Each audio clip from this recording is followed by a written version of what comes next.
Hi there, this is Teacher Derek, and welcome to another episode of our Reading and Writing Skills class. Today, we're going to tackle context of text development, hypertext, and intertext. At the end of this lesson, you need to identify the context in which a text was developed. Let's start the lesson by defining what is context. Being a critical reader also involves understanding that texts are always developed with a certain context. A text is neither read nor written in a vacuum. Its meaning and interpretation are affected by a given set of circumstances such as the life of the author, the society, the culture, history, politics, and even the psychological environment.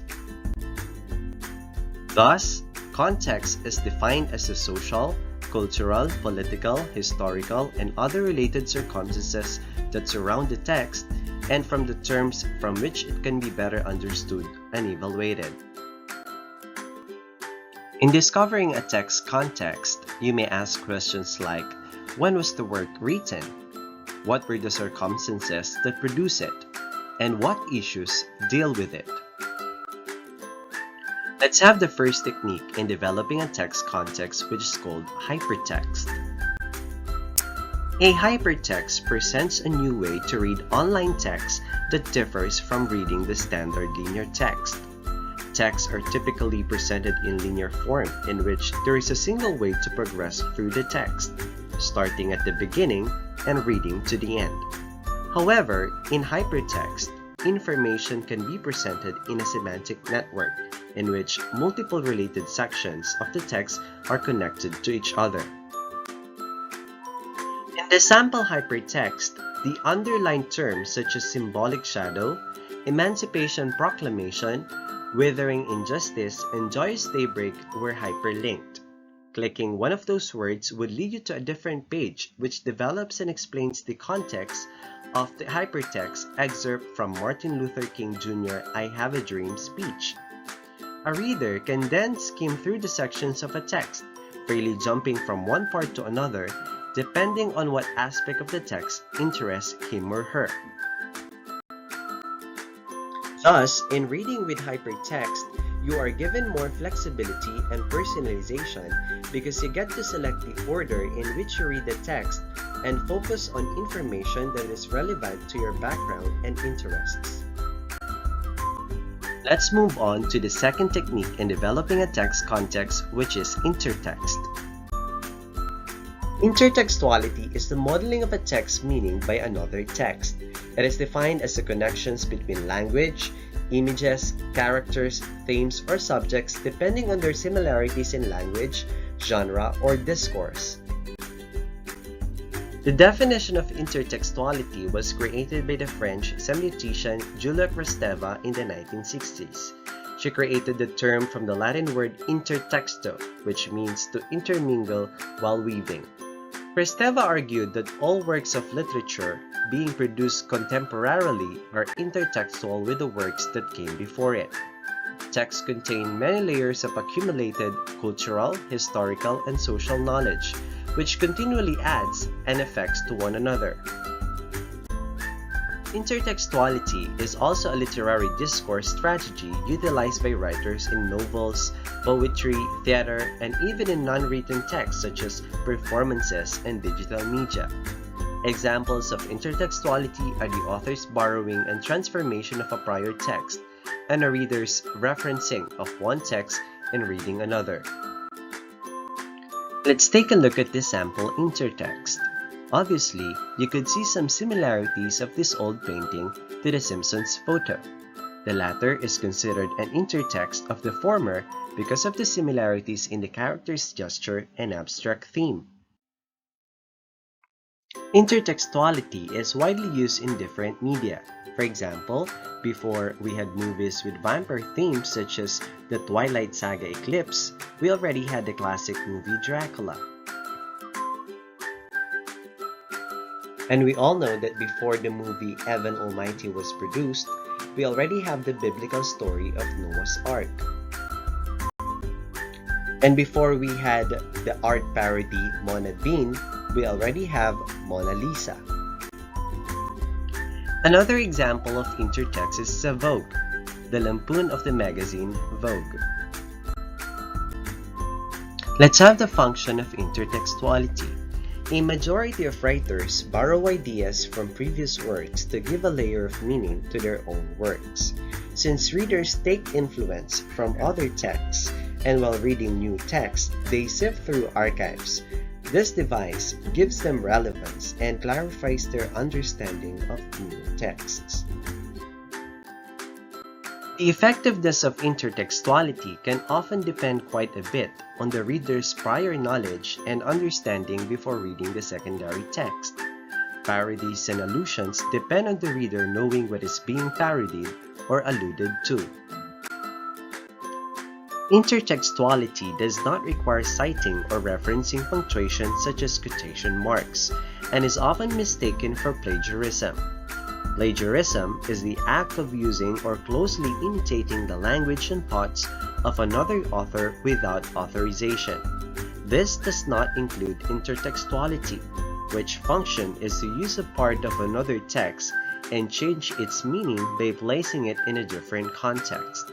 This means that they are using others' ideas to create or enhance their own ideas and not simply plagiarizing them.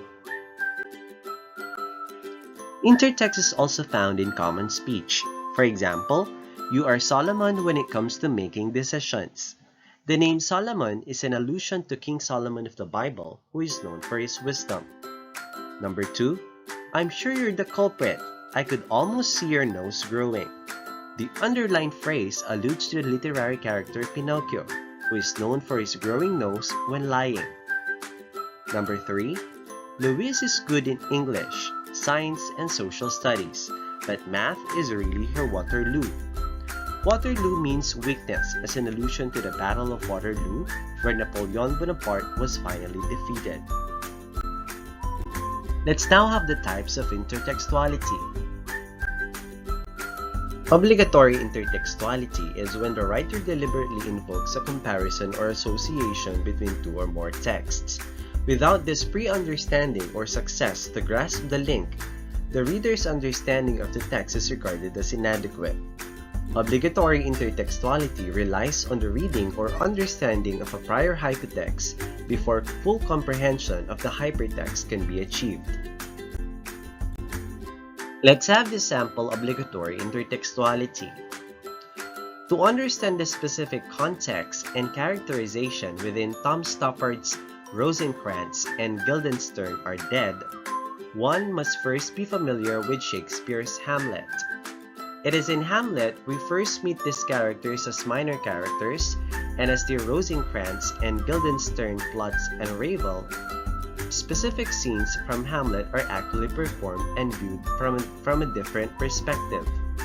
This understanding of the hypotext Hamlet gives deeper meaning to the pretext, as many of the implicit themes from Rosencrantz and Guildenstern are more recognizable in Shakespeare's Hamlet.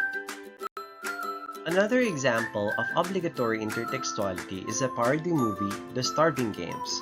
Without knowing its origin, the popular film The Hunger Games, it's impossible for us to understand and appreciate the parody movie. Pride and Prejudice and Zombies is also a good example of obligatory intertextuality because it invokes a comparison and exaggerated imitation of the classic book Pride and Prejudice by Jane Austen.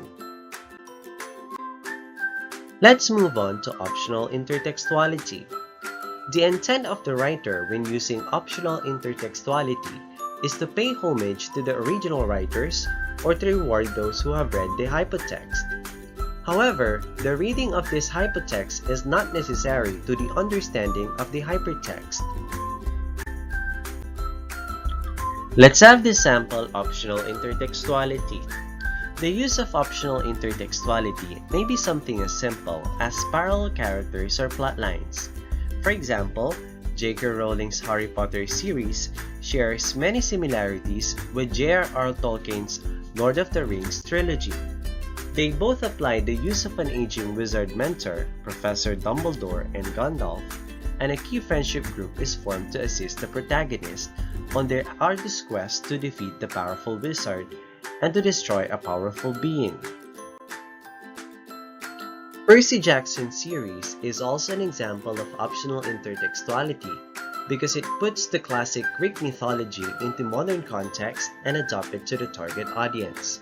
However, it is not necessary for readers to know the Greek mythology to understand the story of the Percy Jackson series. Another good example is the cartoon hit Detective Conan, which was inspired by the classic detective series Sherlock Holmes, written by Sir Arthur Conan Doyle. Let's now have accidental intertextuality. Accidental intertextuality is when readers often connect a text with another text, cultural practice, or a personal experience without there being any tangible anchor point within the original text. The writer has no intention of making an intertextual reference, and it is completely upon readers' own prior knowledge that these connections are made. Let's have the sample accidental intertextuality. Often, when reading a book or viewing a film, a memory will be triggered in the viewer's mind. For example, when reading Herman Melville's Moby Dick, a reader may use their prior experience to make connection between the size of the whale and the size of the ship. Another reader could draw deep connections to the biblical allegory of Jonah and the whale, simply from the mention of a man and a whale. Although it was not the intention of Melville to create these links, the readers have made these connections themselves. Viewers could likewise easily see the connection between the TV program Victor Magtanggol and Marvel's Thor because of the main character's similarity in using a cape and a hammer. Another good example are the superhero characters Darna and Wonder Woman. Readers could easily link these two characters together because they both have red costumes and superhuman strength. That's all for today's lesson. Thank you and God bless.